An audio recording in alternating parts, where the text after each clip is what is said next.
Hey guys, tonight we're stepping into the shadows of history, back to a time when the very air you breathed felt heavy with dread, and the future was less a promise and more a prayer. Imagine you're standing on the cobblestones of a bustling European city. The year is 1347 and the air smells of salt, fish, and something you can't quite place a faint, sour scent that clings to the fog rolling in from the harbour.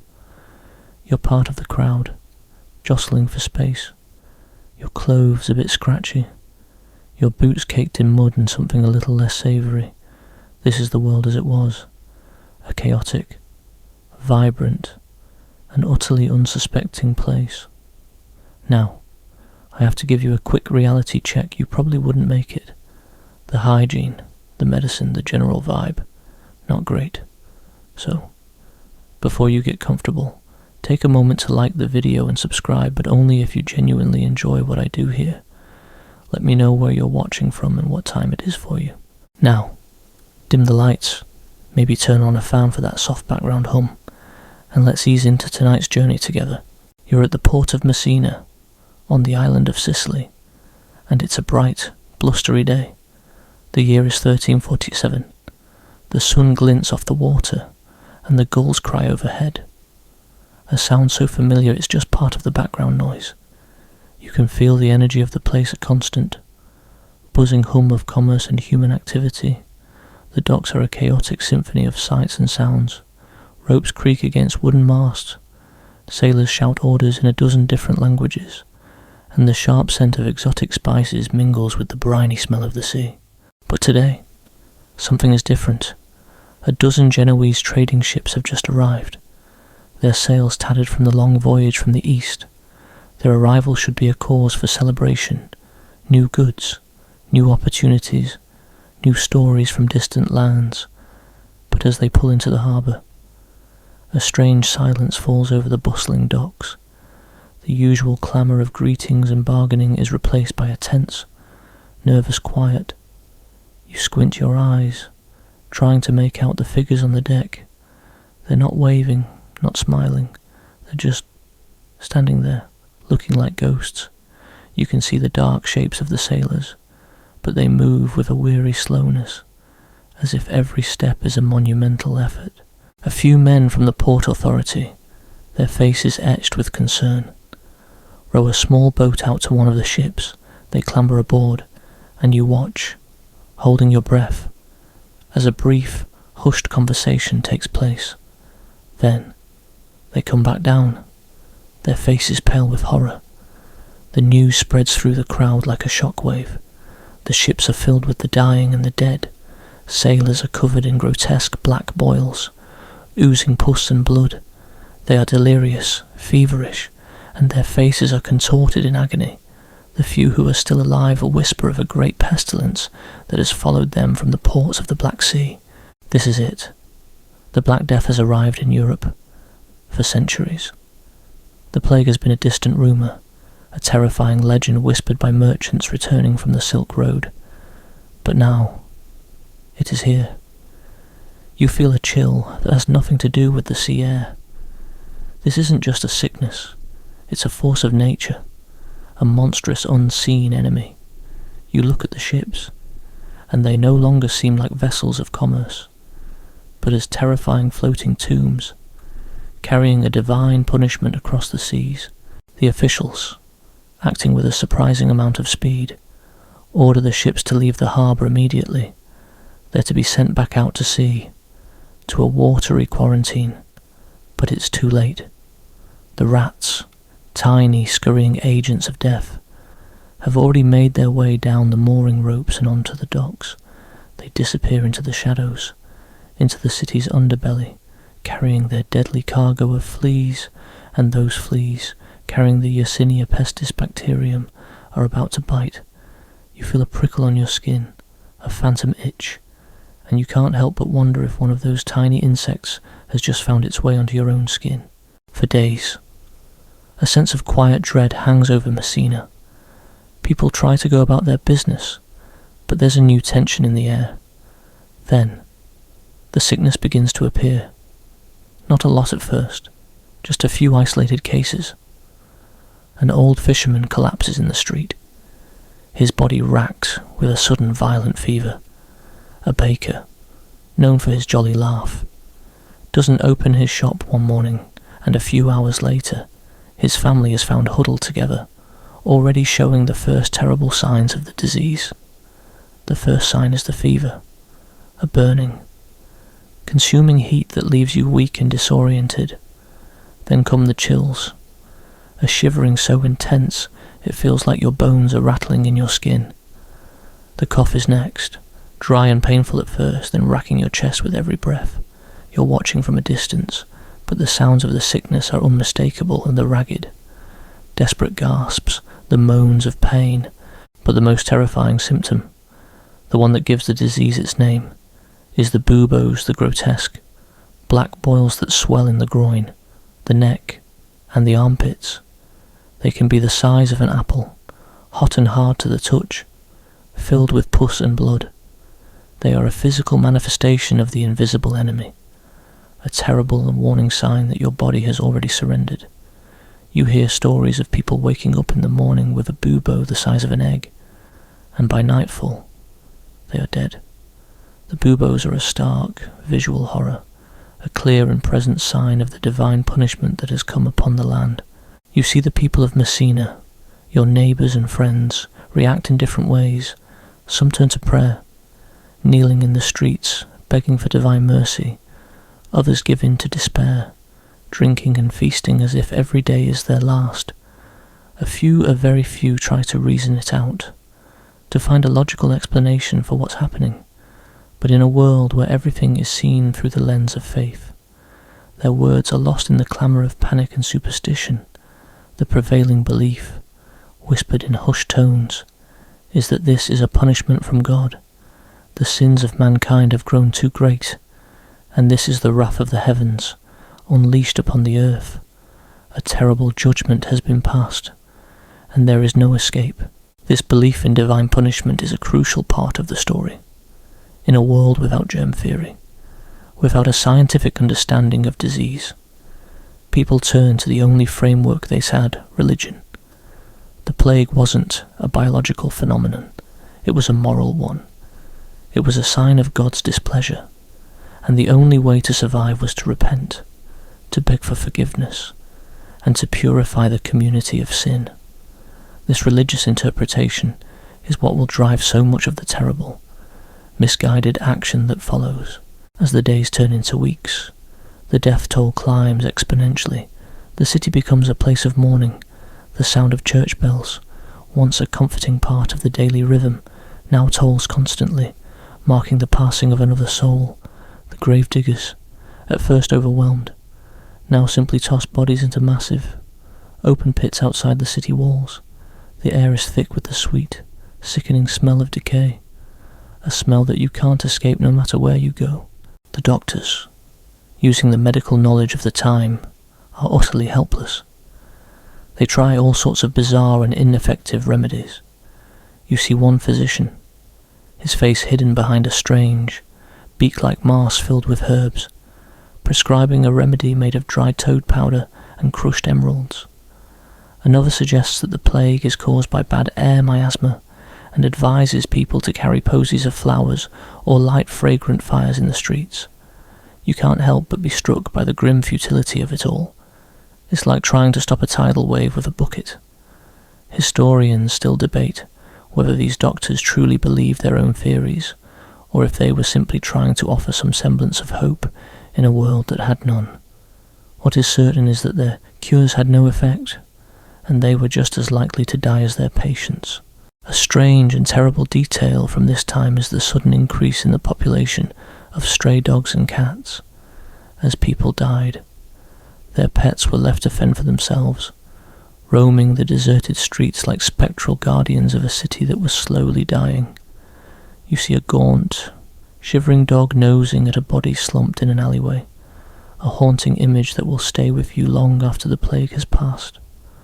These animals, of course, were also hosts to the plague-carrying fleas, unknowingly contributing to the spread of the disease, a terrible, ironic twist of fate. The people who try to flee Messina are often met with hostility.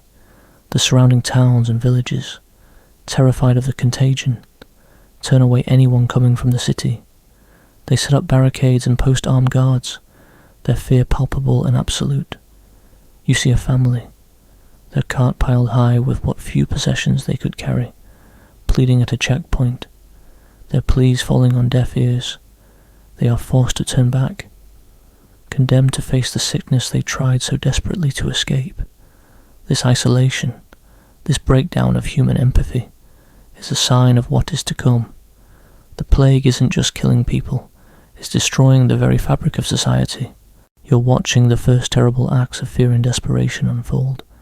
People are turning on each other, blaming their neighbours for a sickness that no one understands. The atmosphere is thick with suspicion. A woman is accused of being a witch, of bringing the plague upon the community with her wicked spells. She is dragged from her home by a frenzied mob, her terrified screams echoing through the deserted streets. This is the dark side of a society convinced of divine punishment, the need to find a human vessel for God's wrath, a target for their fear and rage.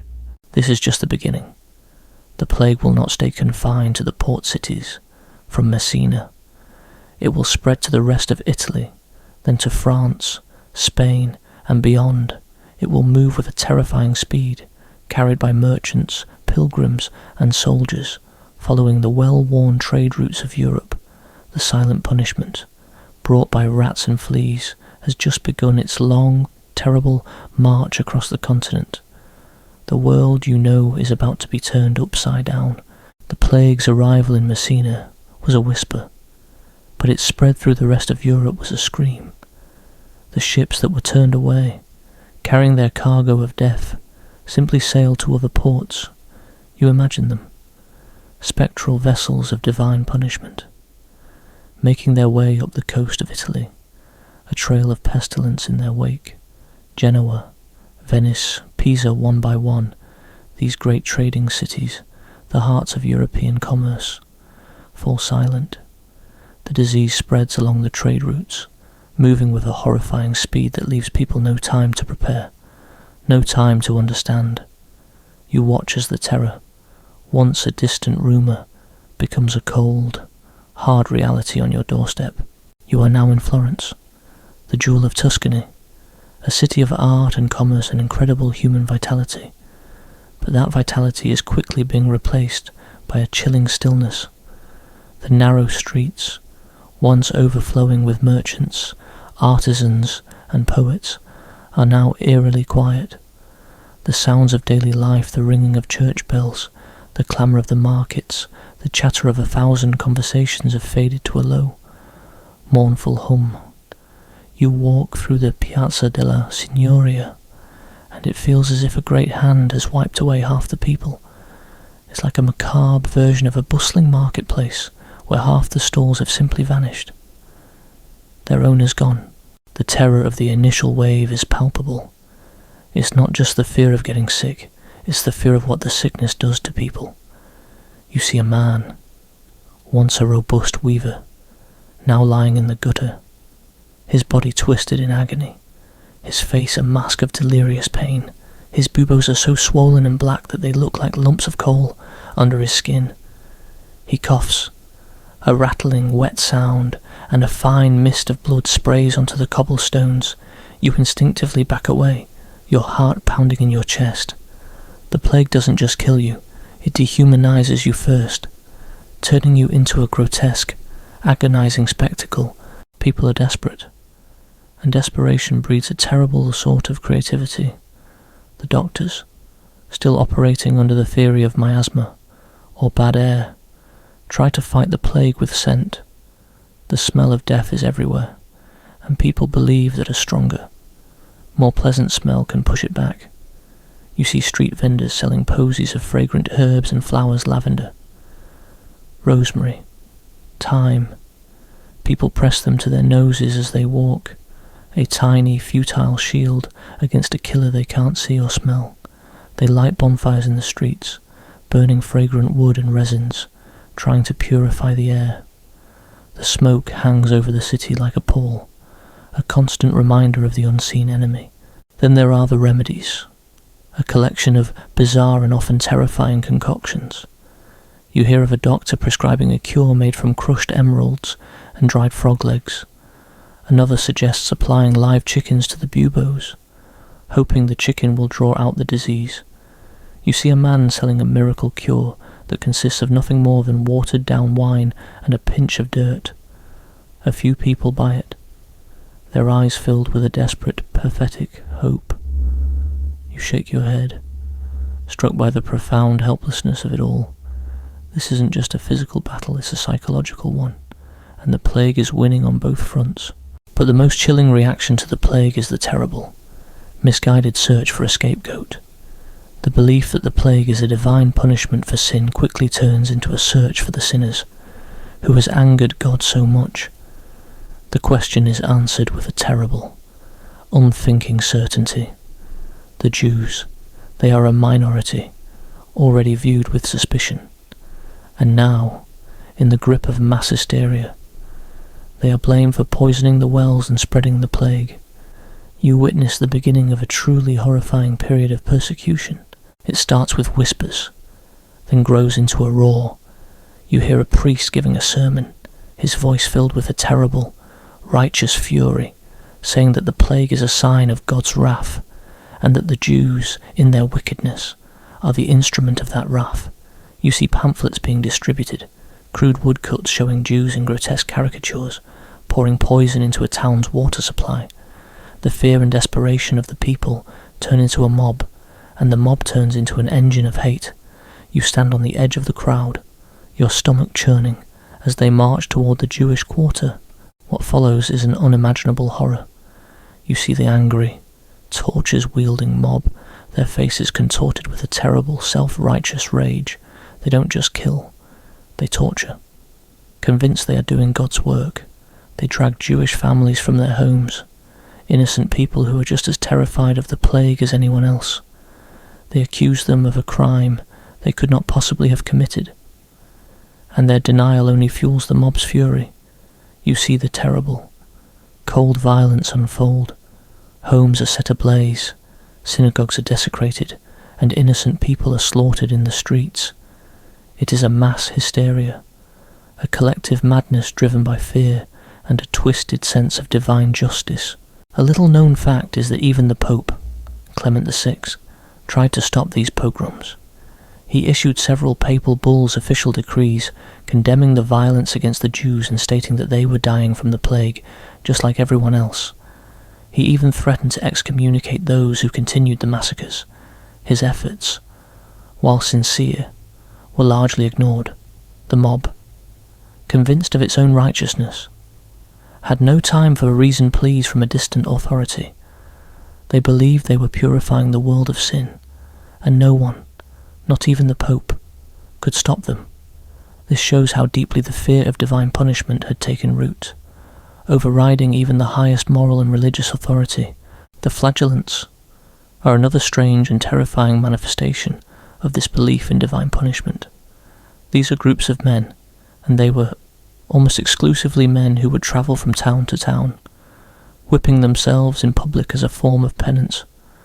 They believed that by punishing their own flesh, they could atone for the sins of the world and beg God to lift the plague. You see them marching through the streets, their backs bare and raw from the self-inflicted wounds. They chant mournful hymns and brandish whips tipped with iron spikes. Every so often, they stop and kneel in a circle, and one by one, they take turns lashing themselves with terrible, cracking blows. You can hear the sickening thud of the whip on flesh, and you see the blood running down their backs. People watch, mesmerized and horrified. Some join in, believing that this is the only way to save their souls. Others are simply terrified, convinced that the flagellants are a sign of God's terrible fury. The flagellants, in their own twisted way, are a terrifyingly effective public spectacle. They are a living, breathing testament to the idea of divine punishment, but they also become a problem. They are a law unto themselves, disrupting order and spreading the plague as they travel from town to town. Their fanaticism and violence eventually lead the church to condemn them, but for a time, they are a powerful and terrifying force, a physical embodiment of a society on the brink of collapse. Historians still debate whether the flagellants were a genuine religious movement or a form of social protest, a way for the poor and marginalised to express their rage and despair at a world that was falling apart. What is clear is that they were a terrifying symptom of a society that had lost all faith in its institutions and had turned to raw, violent superstition in the face of an unimaginable horror. The world you know is unravelling.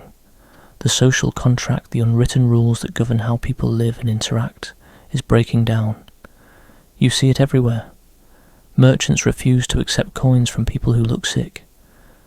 Even if they're not, families abandon their own dying kin, leaving them to die alone in their homes.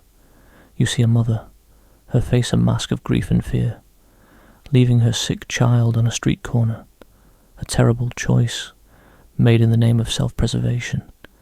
It is a world where every man is a potential carrier, and every breath is a potential death sentence.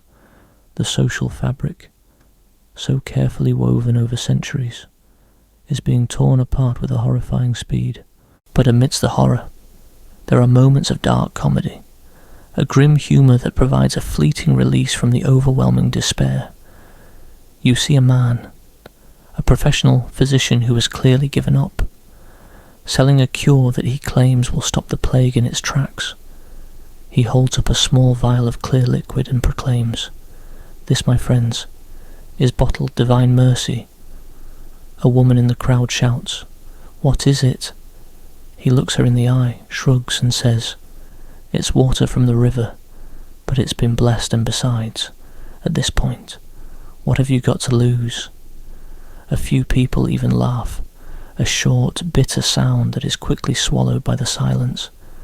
It's a moment of a grim acknowledgement, a shared understanding that the world has gone mad, and that all you can do is hold on for the ride. The plague's first wave is more than a biological event. It is a psychological one.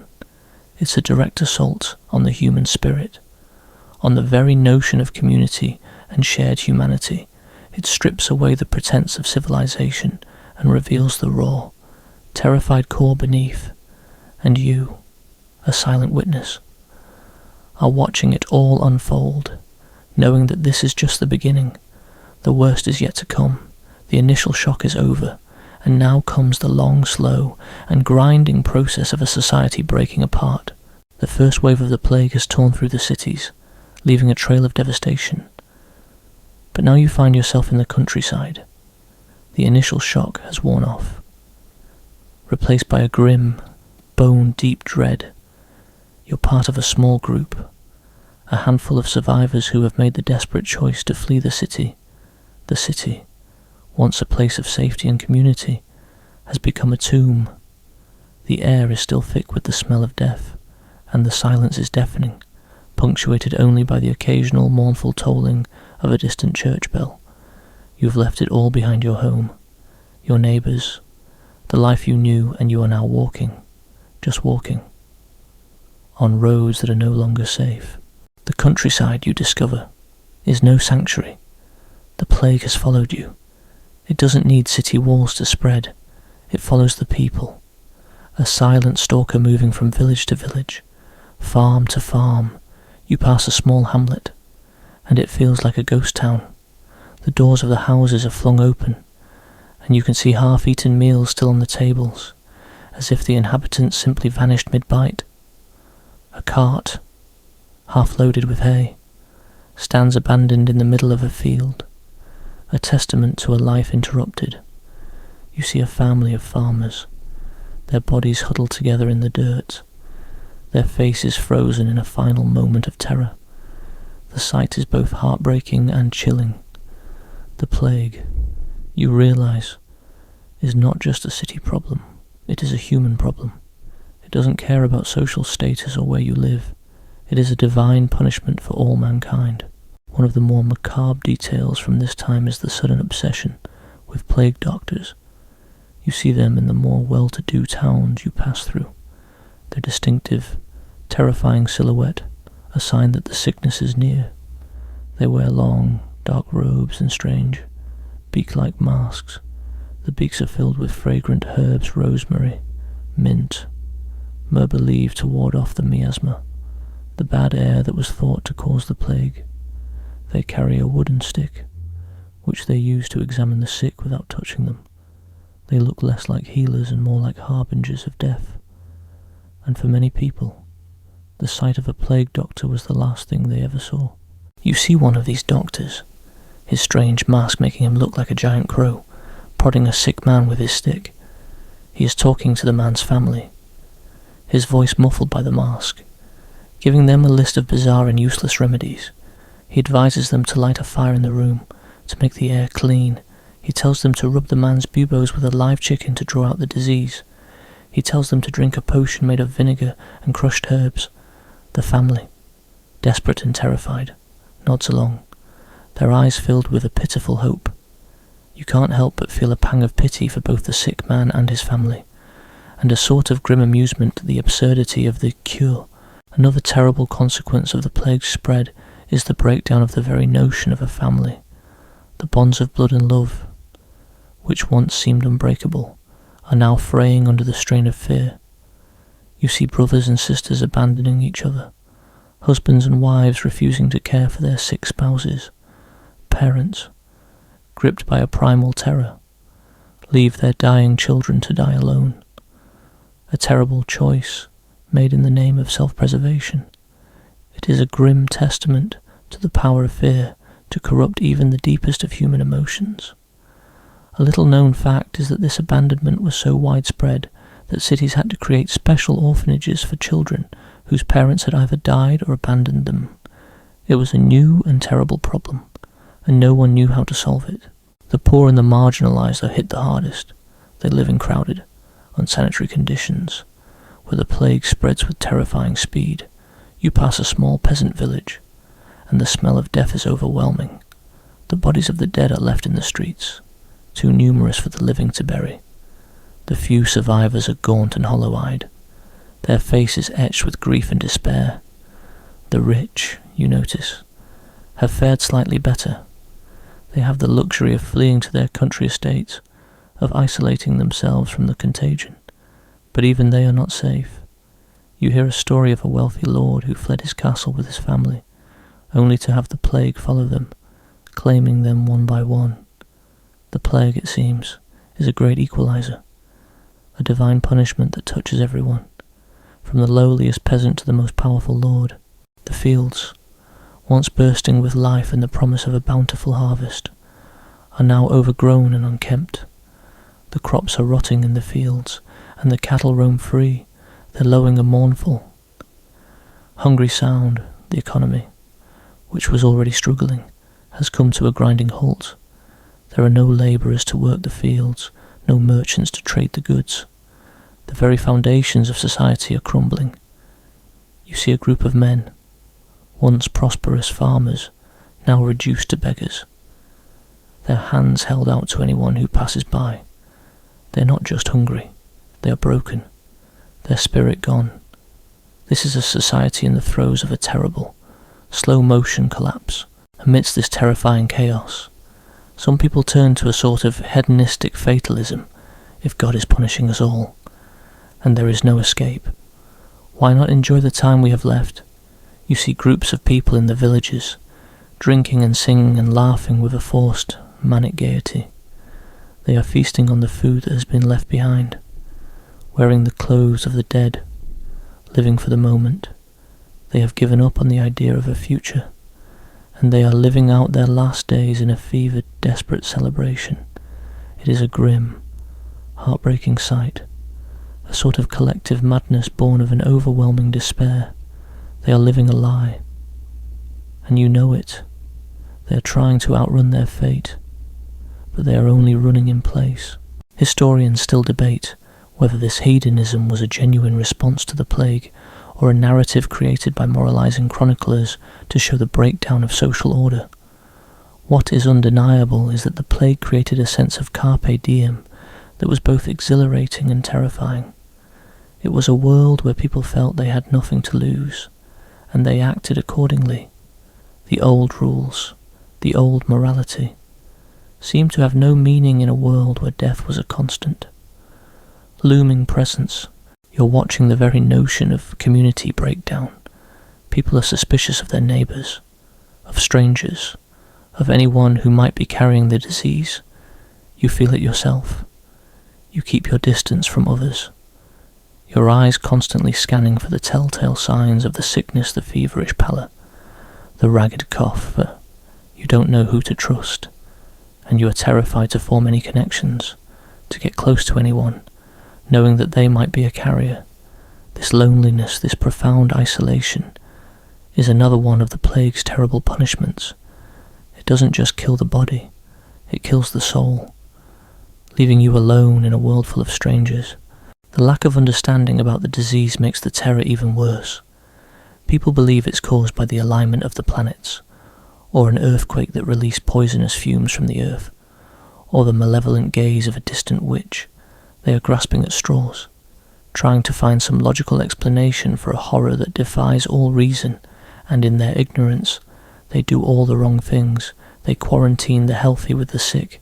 They move the bodies of the dead from one town to another, unwittingly spreading the disease.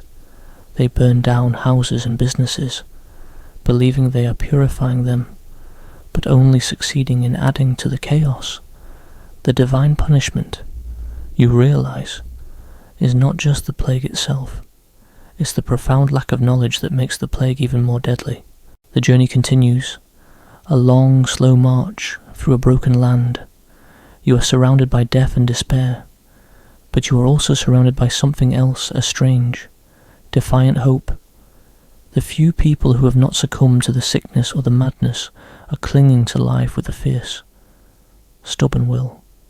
They are helping each other, sharing what little they have, and offering a silent, unspoken promise that humanity, in some small, fragile way, will survive.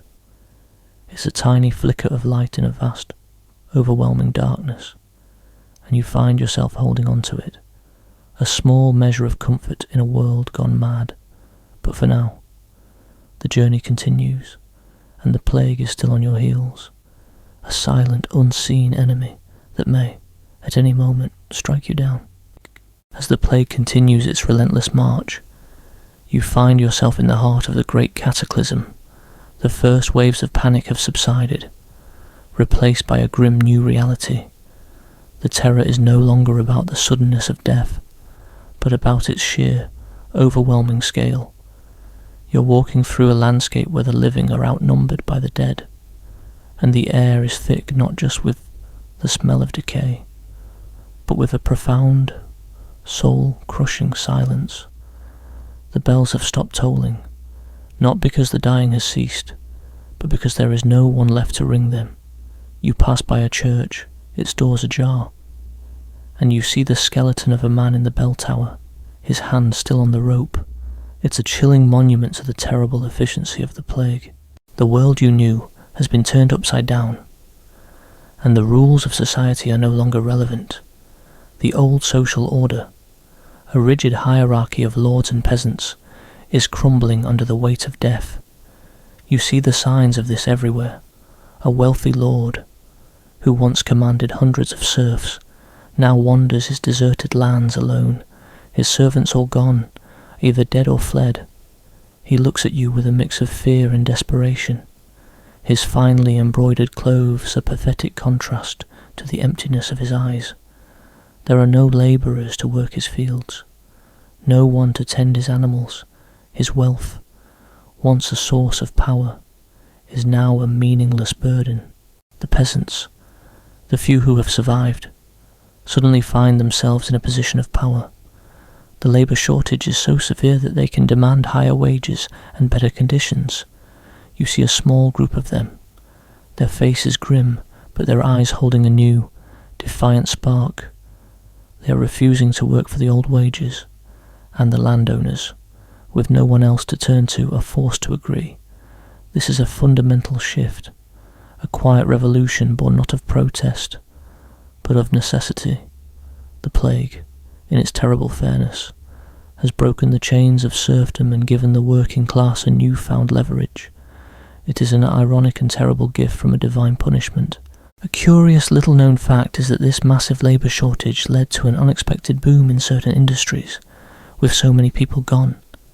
There was a sudden demand for skilled craftsmen, like weavers, blacksmiths, and masons. The survivors, if they had a useful skill, could command incredible prices for their work. You see a blacksmith, once a humble craftsman, now a prosperous man. His forge a beacon of life and commerce in a dying world. The plague, it seems, has not just destroyed, it has also created new opportunities, forging a new class of people who are not tied to the land but to their skills. The art and culture of the time begin to reflect this new reality. The art of the early medieval period was often focused on saints, martyrs, and the glory of God. But now, you see a new, more macabre art emerging. It is obsessed with death, with a terrible sense of the divine judgment. You see paintings and frescoes showing the dance of death, where a skeleton, personifying death, leads people from all walks of life, from popes and kings to peasants and beggars, in a terrible, final dance. The message is clear: no one is exempt from God's wrath, and death is the great equalizer. You see a fresco on the wall of a church, its colours still vibrant. It shows a skeleton, grinning maliciously, leading a king by the hand. The king, with his crown and sceptre, looks terrified. In another part of the painting, the skeleton leads a peasant, who looks tired but resigned. The message is stark and uncompromising. No matter who you are, no matter how much wealth or power you have, you will face death, and you will face God's judgment. This art is not just a reflection of the times, it is a sermon, a terrible warning to a world that has sinned and is now paying the price. The psychological toll is immense. The constant presence of death has led to a sort of desensitization. The funeral rites, once so important to a society obsessed with a proper burial, are now abbreviated or ignored entirely. Bodies are simply piled onto carts and taken to mass graves. A grim and silent procession.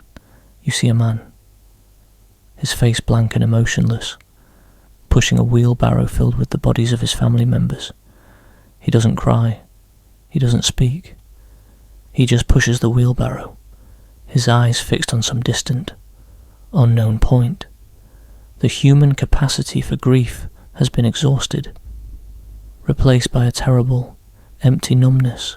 Another interesting and grim detail is the way people began to interpret the plague in their daily lives. You hear stories of sick people confessing to imaginary sins, believing that their sickness is a direct result of their moral failings. They believe that their death is a punishment, and their confession is a final, desperate attempt to win God's forgiveness. You hear a story of a woman confessing to her priest that she had thought bad thoughts about her neighbour, and that the plague was a punishment for her wickedness. The priest, a tired, gaunt man, simply absolves her, too weary to argue. The plague has become not just a physical disease, but a psychological one, a sickness of the soul. Historians still debate whether this macabre obsession with death was a genuine reflection of the people's beliefs, or a way for the church to reassert its authority in a world that had lost all faith. What is clear is that the plague created a new and terrifying cultural landscape, one where death was not an abstract concept but a constant, looming reality. It was a world where the line between life and death was thin and easily crossed, and where every day was a gift from God. The cities that were once the centres of life are now silent and empty. The great markets are shuttered, the guild halls are closed, and the streets are overgrown with weeds. You see stray dogs and cats, gaunt and wild-eyed, roaming the streets, their fur matted with filth. They are the new residents of the city, the silent spectral guardians of a world that has died. The libraries are empty, the schools are closed, and the sound of children's laughter is a distant, half-forgotten memory. It is a world without a future, a world living on borrowed time. The plague's first wave has done more than just kill people. It has fundamentally changed the human relationship with the world. It has replaced hope with despair, and community with a terrible, isolating fear.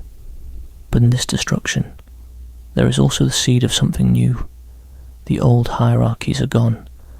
The old ideas are crumbling, and the survivors, the few who have been left behind, are now faced with a world that is not just broken, but also full of possibilities. They are a new generation, forged in the crucible of death, and they will rebuild the world. But it will be a world that is fundamentally different from the one that came before. The divine punishment, in its terrible wisdom, has cleared the way for a new beginning. But for now, you are still in the dark, and the shadow of the plague still looms large. The world you know is no longer just a place of death, but of terrible, silent beauty. The plague has swept through the cities and the countryside, leaving behind a stark, haunting landscape. You're now a solitary figure, a silent witness to a world that has been scrubbed clean of its people. The roads, once crowded with carts and travellers, are now overgrown with weeds. The birds, once scared away by the clamour of human life, are now singing with a chilling, triumphant clarity. The air, no longer polluted with the smells of human activity, smells of clean earth and fresh rain. It is a post-human world, a divine punishment that has purged the land of its inhabitants, leaving behind a pristine, empty canvas. You pass by a farm, and you see a strange and terrible sight. The animals, the cows, the sheep, the chickens are all still there, but they have no one to care for them. They wander aimlessly, their lowing and bleating are mournful, hungry sound that echoes in the stillness. You see a cat, its fur matted and thin, sitting on the porch of a farmhouse, mewing at a door that will never open. It is a chilling reminder that the plague is not just a human disease. It has also broken the delicate bond between man and beast, leaving the animals to fend for themselves in a world they don't understand. The plague's effect on the human body is now a familiar, but no less terrifying sight. The buboes, the hallmark of the disease, are still a common sight. You see a man lying in a ditch, his body covered in grotesque black boils. They are hot to the touch, and they ooze a thick, foul-smelling pus. The man is delirious, his eyes rolling back in his head. He mumbles something unintelligible, his body shaking with a violent fever. You stand at a distance, a knot of fear in your stomach. The sight is a brutal reminder that the plague is not a quick, merciful death. It is a slow, agonizing process that robs you of your dignity and your humanity before it finally takes your life. A bizarre and grim detail from this time is the prevalence of people who, in their delirium, would run into the streets, stripping off their clothes and screaming that they were seeing demons. They were not just hallucinating. They were experiencing the physical effects of the high fever and the neurological damage caused by the disease. You see one of these people, a woman who was once a kind and gentle baker, now running through the streets, her face contorted in a mask of fear. She screams at an invisible enemy, her eyes wide with terror. You look away, your heart heavy with pity. This is not a human being anymore. This is a living ghost, a spirit that has already been taken by the sickness. The human-to-human transmission is now a known, but not understood phenomenon. People, still operating under the theory of miasma, believe that the plague is spread by bad air or bad smells.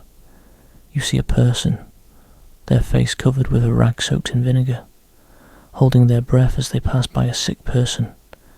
They believe they are protecting themselves from the plague, but they are only protecting themselves from a smell. The real enemy, the tiny, unseen bacterium that is passed from a person to person, is still invisible and unknown. Historians still debate whether this focus on smell was a genuine medical belief, or a way for people to cope with the profound helplessness they felt. What is clear is that this belief led to some bizarre and dangerous practices. People would light bonfires in the streets, hoping to purify the air. They would rub their bodies with strange concoctions made of herbs and vinegar, hoping to ward off the sickness. They were grasping at straws, trying to find some logical explanation for a horror that defied all reason, and in their ignorance, they often made the situation worse. The lack of understanding about contagion also had a terrible effect on the human spirit. The very notion of touch, once a fundamental part of human connection, has become a source of fear. You see two people, once good friends, now standing several feet apart, their hands held at their sides. They are talking to each other, but there is a distance between them, a profound physical gap that is a testament to the fear that has taken root. The simplest acts of kindness, a touch on the shoulder, a handshake, a hug, have become potential death sentences.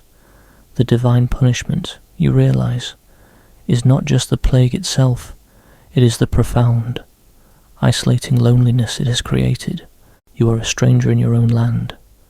The people you pass are not friends or neighbours. They are potential carriers, living ghosts who may, at any moment, succumb to the sickness. You are constantly on guard, your eyes scanning for the telltale signs of the plague, the cough, the fever, the telltale black spots on the skin. You are not just a survivor, you are a hunter, and the plague is your prey, and it is also your predator. It is a terrifying, lonely existence. Amidst this terrifying chaos, there are a few people who have found a strange sort of peace. They are the ones who have given up on fighting the plague. They have accepted their fate, and they are living out their last days with a quiet, dignified resignation. You see a man, his face gaunt and pale, sitting on a porch, his eyes closed. He is not sick, not yet, but he knows that his time is coming. He is not afraid. He is at peace. He has surrendered to the will of God, and he is waiting for his divine punishment to arrive. You can't help but feel a pang of admiration for him. He has found a sort of grace in the face of an unimaginable horror. But this peace is a rare thing. For most people, the plague is a constant, looming source of terror. The world is full of fear, and the fear is as contagious as the plague itself. It spreads from person to person, from town to town, from heart to heart. It is a sickness of the soul, a spiritual disease that is even more deadly than the physical one. The divine punishment is not just the death of the body, it is the death of hope, the death of community, the death of the human spirit. You are in a world that has been remade by death, and it is a world that is still waiting for the final, terrible act of the divine punishment. The plague has not yet finished its work. It is still spreading, still killing, and still changing the world in ways that no one can yet imagine.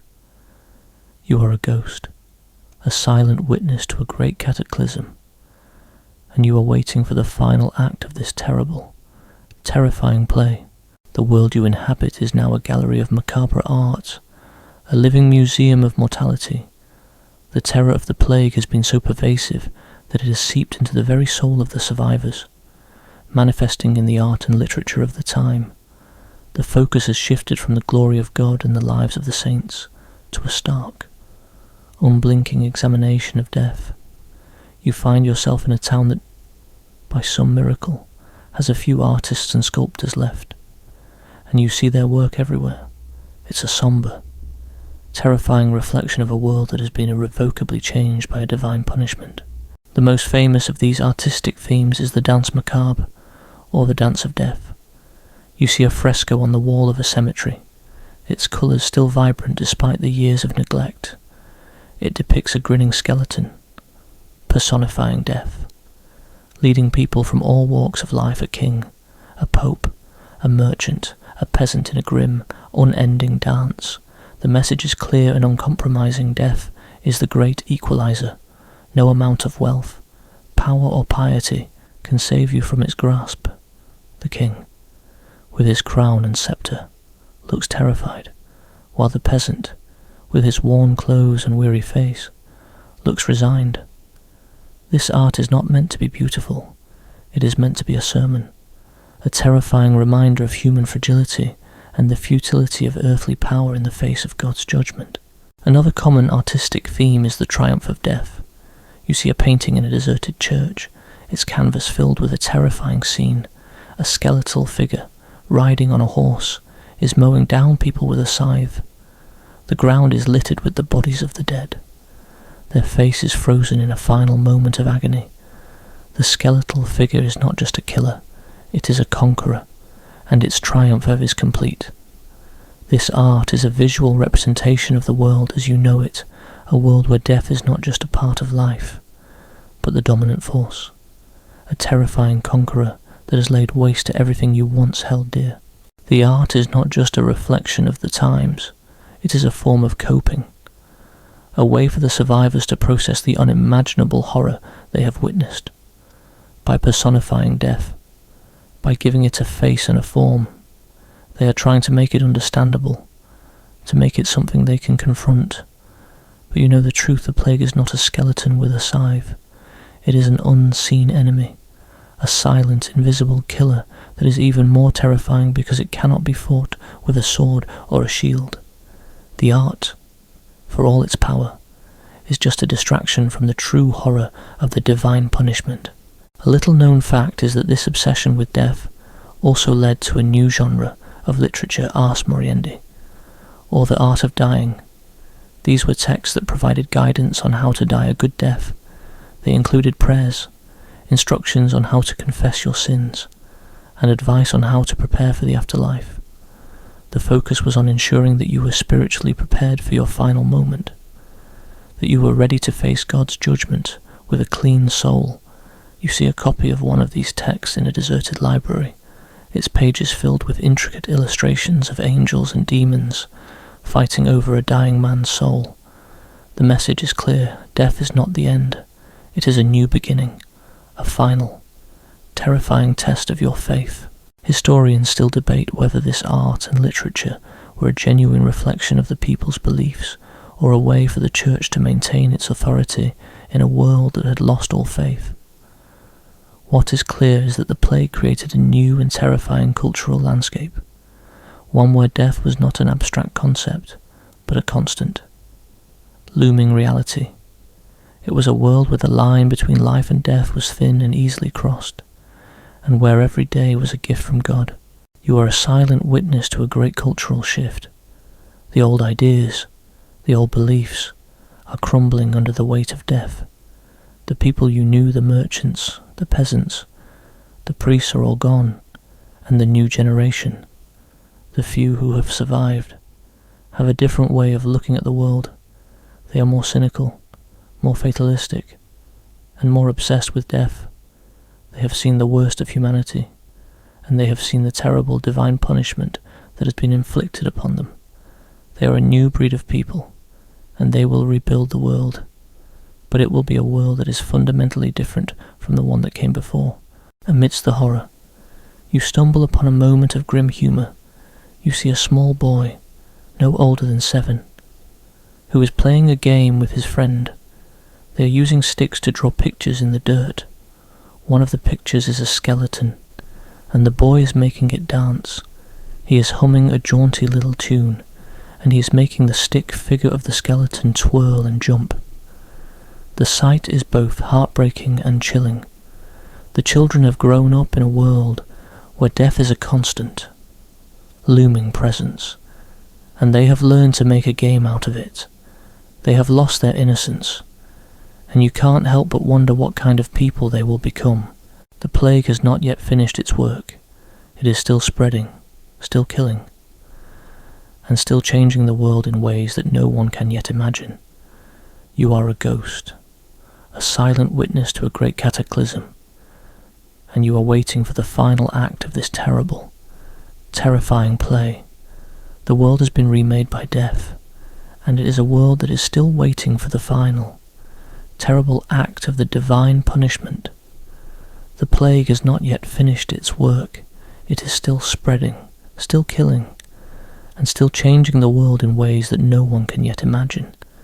You are a ghost, a silent witness to a great cataclysm, and you are waiting for the final act of this terrible terrifying play. The world you know is now a graveyard of economic certainties. The plague, in its terrible wisdom, has not just killed people, it has fundamentally reshaped the very foundations of society. The old economic order, built on a feudal system of lords and peasants, is crumbling under the weight of death. You are a silent witness to a great economic experiment. A world where the laws of supply and demand are being rewritten in blood and fear. The most immediate and profound impact is the labour shortage. The death of so many people has created a massive vacuum in the workforce. The fields, once buzzing with the activity of hundreds of peasants, are now silent and overgrown. The workshops, once filled with the clang of hammers and the hum of looms, are now shuttered and empty. There are simply not enough people to do the work. This scarcity, which would have once been a death sentence for the working class, is now their greatest source of power. The few peasants and labourers who have survived suddenly find themselves in a position of incredible leverage. The landowners, desperate to get their crops harvested and their businesses running, are forced to compete for labour. You see a lord, once a proud and arrogant man, now haggling with a small group of peasants, their faces grim but their eyes holding a new, defiant spark. He offers them double the wages he would have paid before the plague, and they simply shake their heads. They demand more, and he, with no other choice, is forced to agree. This is a fundamental shift, a quiet revolution born not of protest, but of necessity. The divine punishment, in its terrible fairness, has broken the chains of serfdom and given the working class a newfound leverage. A fascinating and little-known fact is that this massive labour shortage also led to a new kind of social mobility. Before the plague, your destiny was largely determined by your birth. If you were born a peasant, you would die a peasant. But now, with so many people gone, new opportunities have opened up. A talented craftsman, a blacksmith or a weaver, could suddenly command incredible prices for their work. You see a man, once a poor apprentice, now a prosperous master craftsman, his workshop a beacon of life and commerce in a dying world. The plague has not just destroyed, it has also created new opportunities, forging a new class of people who are not tied to the land but to their skills. Historians still debate whether this economic shift was a direct result of the plague, or if it was an acceleration of a trend that was already in motion. What is clear is that the plague created a sense of urgency, a sudden, violent push toward a new economic reality. It was a world where the old rules no longer applied, and where the survivors, the few who were left behind, were now faced with a world that was not just broken, but also full of possibilities. The plague also had a profound effect on the price of goods. With a shortage of labourers, the supply of food and other goods plummeted. The price of bread, once a staple of the poor, skyrocketed. You see a woman, her face gaunt and pale, clutching a single loaf of bread, as if it were a precious jewel. But with so many people gone, there was also a decrease in demand. The result was an economic chaos, a world where some goods were incredibly expensive and others were practically worthless. It was a world of profound uncertainty, where a person could be rich one day and poor the next. The survivors of the plague are now living in a world of profound contradictions.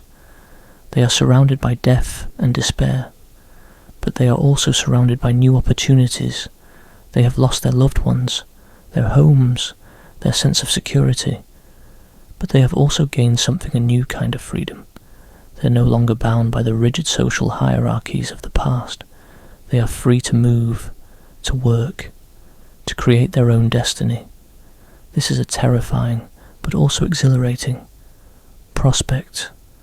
The divine punishment, you realize, is not just about death, it is also about rebirth. You are walking through a world that is in the process of being remade. The old institutions, the old ways of doing things are crumbling.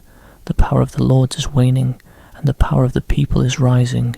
It is a slow, painful process, but it is happening. The plague has done more than just kill people. It has fundamentally changed the human relationship with the world. It has replaced hope with despair, and community with a terrible, isolating fear. But in this destruction, there is also the seed of something new. The survivors, the few who have been left behind, are now faced with a world that is not just broken, but also full of possibilities.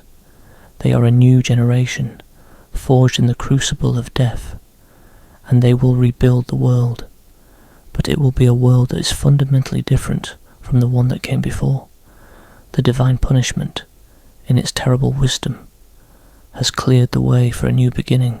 The divine punishment of the plague has done more than just destroy lives and economies. It has fundamentally shaken the spiritual and political foundations of the known world. You are a silent witness to a crisis of faith and power, a world where the old institutions are faltering and new ideas are taking root. The Church, once the unshakable bedrock of society, is now struggling to explain a horror that seems to defy all reason and all piety. The priests and bishops, who once wielded immense power, are now dying in droves. They are just as susceptible to the plague as the lowliest peasant, and their prayers and blessings seem to have no effect on the disease. You see a priest, his face gaunt and pale, giving a last rites to a dying man. He looks tired and broken, his faith a fragile thing in a world that seems to be abandoned by God. The people, who once looked to the Church for guidance and salvation, are now losing their trust. They see the priest dying. They see their prayers going unanswered, and they begin to question the very foundations of their faith. If this is a divine punishment, they reason, why are the most pious dying alongside the most sinful? A little-known fact is that this crisis of faith led to a new kind of religious fervour. The survivors, the few who have been left behind, are turning to more personal, direct forms of worship. They are no longer content to rely on the Church as an intermediary between them and God. They are praying directly to God, to the saints, to the Virgin Mary, begging for mercy and forgiveness. You see a woman, her face streaked with tears, kneeling in the dirt, her hands clasped in prayer. She is not in a church, she is in the middle of a deserted street, her eyes fixed on the heavens. This is a new kind of piety, a more personal, intense form of faith that is born not of tradition, but of a raw, desperate need for salvation. Historians still debate whether this crisis of faith was a genuine rejection of the Church or a temporary aberration caused by the trauma of the plague. What is clear is that the plague created a new and terrifying spiritual landscape, one where the old certainties were gone and the people were forced to find their own way to God. The political institutions are also faltering. The kings and queens, the lords and ladies, are dying just as quickly as their subjects. The chain of command, which was once so rigid and unbending, is breaking down. The laws, which were once enforced with an iron fist, are now ignored. You see a group of peasants, once docile and obedient, now roaming a law's deserted lands, hunting and feasting on his animals. There is no one to stop them, no one to punish them. The power of the state, which was once so absolute, has been rendered meaningless by a tiny, unseen bacterium. The plague, in its terrible wisdom, has also created a new kind of social mobility. With so many people gone, new opportunities have opened up. A talented craftsman, a blacksmith or a weaver could suddenly command incredible prices for their work. You see a man, once a poor apprentice, now a prosperous master craftsman, his workshop a beacon of life and commerce in a dying world. The plague has not just destroyed, it has also created new opportunities, forging a new class of people who are not tied to the land but to their skills. The survivors of the plague are now living in a world of profound contradictions. They have lost their loved ones, their homes, their sense of security, but they have also gained something, a new kind of freedom. They are no longer bound by the rigid social hierarchies of the past. They are free to move, to work, to create their own destiny. This is a terrifying, but also exhilarating, prospect. The divine punishment, you realize, is not just about death, it is also about rebirth. You are walking through a world that is in the process of being remade. The old institutions, the old ways of doing things are crumbling. The power of the lords is waning, and the power of the people is rising. It is a slow, painful process, but it is happening. The plague has done more than just kill people. It has fundamentally changed the human relationship with the world. It has replaced hope with despair, and community with a terrible, isolating fear. But in this destruction, there is also the seed of something new. The survivors, the few who have been left behind, are now faced with a world that is not just broken, but also full of possibilities. They are a new generation, forged in the crucible of death, and they will rebuild the world. But it will be a world that is fundamentally different from the one that came before. The divine punishment, in its terrible wisdom, has cleared the way for a new beginning. The plague, which once seemed to be an unstoppable force of nature, has finally begun to recede.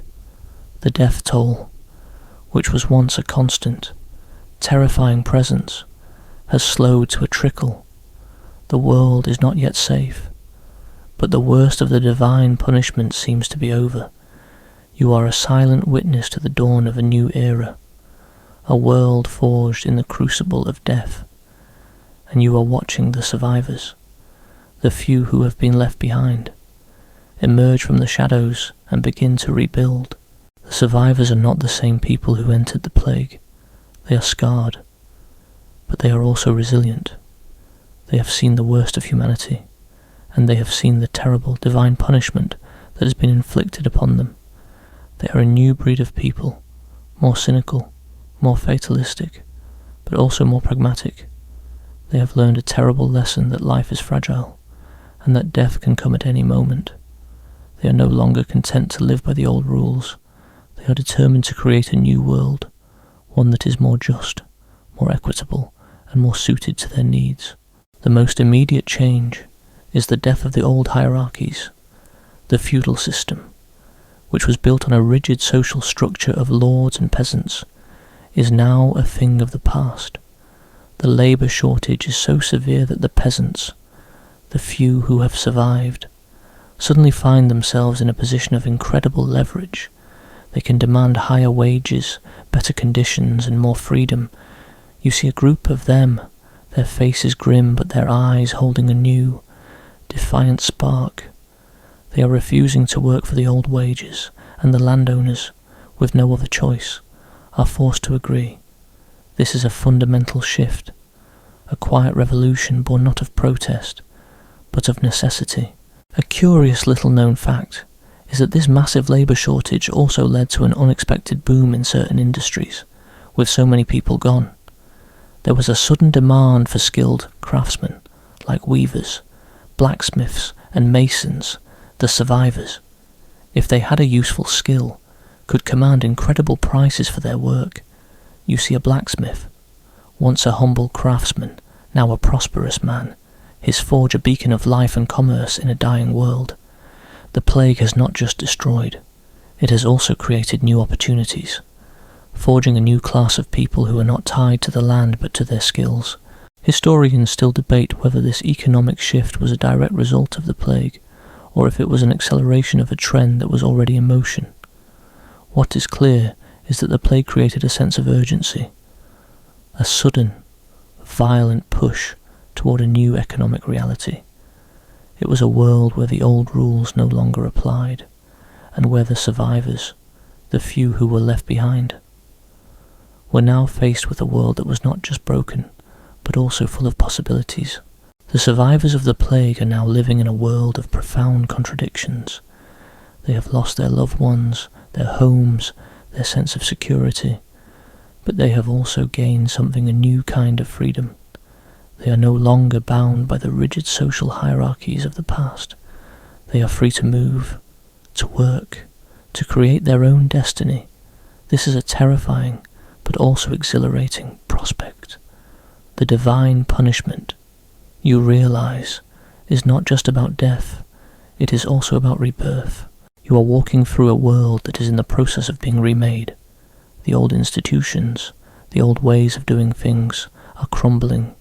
The power of the lords is waning, and the power of the people is rising. It is a slow, painful process, but it is happening.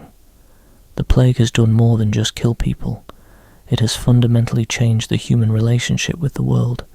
It has replaced hope with despair, and community with a terrible, isolating fear. But in this destruction, there is also the seed of something new. The survivors, the few who have been left behind, are now faced with a world that is not just broken, but also full of possibilities. They are a new generation, forged in the crucible of death, and they will rebuild the world. But it will be a world that is fundamentally different from the one that came before. The divine punishment, in its terrible wisdom, has cleared the way for a new beginning. The plague's shadow, which has hung over the world for what feels like an eternity, is now beginning to lift. The air, once heavy with the smell of death, now carries the faint scent of new life, of fresh rain, of blooming flowers, of wood smoke from a hearth. The world is not healed, not by a long shot, but it is no longer dying. You are a silent witness to a world that has just survived its own apocalypse, and you are watching the survivors, the few who have been left behind, grappling with the legacy of a divine punishment. The most profound and lasting impact of the plague is the psychological one. The survivors are a different breed of people. They have seen the worst of humanity, and they have seen the terrible, divine punishment that has been inflicted upon them. They are more cynical, more fatalistic, but also more pragmatic. They have learned a terrible lesson that life is fragile, and that death can come at any moment. They are no longer content to live by the old rules. They are determined to create a new world, one that is more just, more equitable, and more suited to their needs. A curious little-known fact is that this massive loss of life led to a new kind of social mobility. With so many people gone, new opportunities have opened up. A talented craftsman, a blacksmith or a weaver, could suddenly command incredible prices for their work. You see a blacksmith, once a humble craftsman, now a prosperous man. His forge a beacon of life and commerce in a dying world. The plague has not just destroyed, it has also created new opportunities, forging a new class of people who are not tied to the land but to their skills. Historians still debate whether this economic shift was a direct result of the plague, or if it was an acceleration of a trend that was already in motion. What is clear is that the plague created a sense of urgency, a sudden, violent push toward a new economic reality. It was a world where the old rules no longer applied, and where the survivors, the few who were left behind, were now faced with a world that was not just broken, but also full of possibilities. The survivors of the plague are now living in a world of profound contradictions. They have lost their loved ones, their homes, their sense of security, but they have also gained something, a new kind of freedom. They are no longer bound by the rigid social hierarchies of the past. They are free to move, to work, to create their own destiny. This is a terrifying, but also exhilarating prospect. The divine punishment, you realize, is not just about death, it is also about rebirth. You are walking through a world that is in the process of being remade. The old institutions, the old ways of doing things are crumbling. The power of the lords is waning, and the power of the people is rising. It is a slow, painful process, but it is happening. The plague has done more than just kill people. It has fundamentally changed the human relationship with the world. It has replaced hope with despair, and community with a terrible, isolating fear. But in this destruction, there is also the seed of something new. The survivors, the few who have been left behind, are now faced with a world that is not just broken, but also full of possibilities. They are a new generation, forged in the crucible of death, and they will rebuild the world. But it will be a world that is fundamentally different from the one that came before. The divine punishment, in its terrible wisdom, has cleared the way for a new beginning. You find yourself in a field, the sun warm on your face, the air is still, and you can hear the faint buzzing of bees. A small boy, no older than 10, is standing in the middle of the field, his hands cupped around a handful of earth. He looks at you, his eyes filled with a quiet, knowing wisdom that is far beyond his years. He smiles, a slow, gentle smile, and he opens his hands. In his palm is a single, perfect seed. He looks at you, and you know what he's saying. The world is not yet ready, not yet safe, but the seed of a new beginning has been planted. The divine punishment has run its course, and now it is up to the survivors to rebuild. The world is waiting for them, and you, a silent witness, are watching as they take their first, tentative steps into the light. And this is a true ending. Time slows down, the scene fades, the final image of the boy in the field blends into the darkness, with the seed in his palm. Now, only my voice remains, soft and calm, blending with the night wind. You can feel sleep coming on, the warmth of the blanket, the softness of the pillow beneath your head. The nightmare is over, although the pain of the past is still there. It is only a memory, a story that has been told. This world has come a long way, through fear and darkness, and it has survived now. You can also sleep well. The ghosts of the past, the cries of the dead, the fears of the survivors, all disappear. There is nothing left to fear, only peace, silence and darkness. Take a deep breath and close your eyes. Let go of all worries, all tensions, all thoughts. Just feel the warmth of your bed and let yourself drift away. Good night.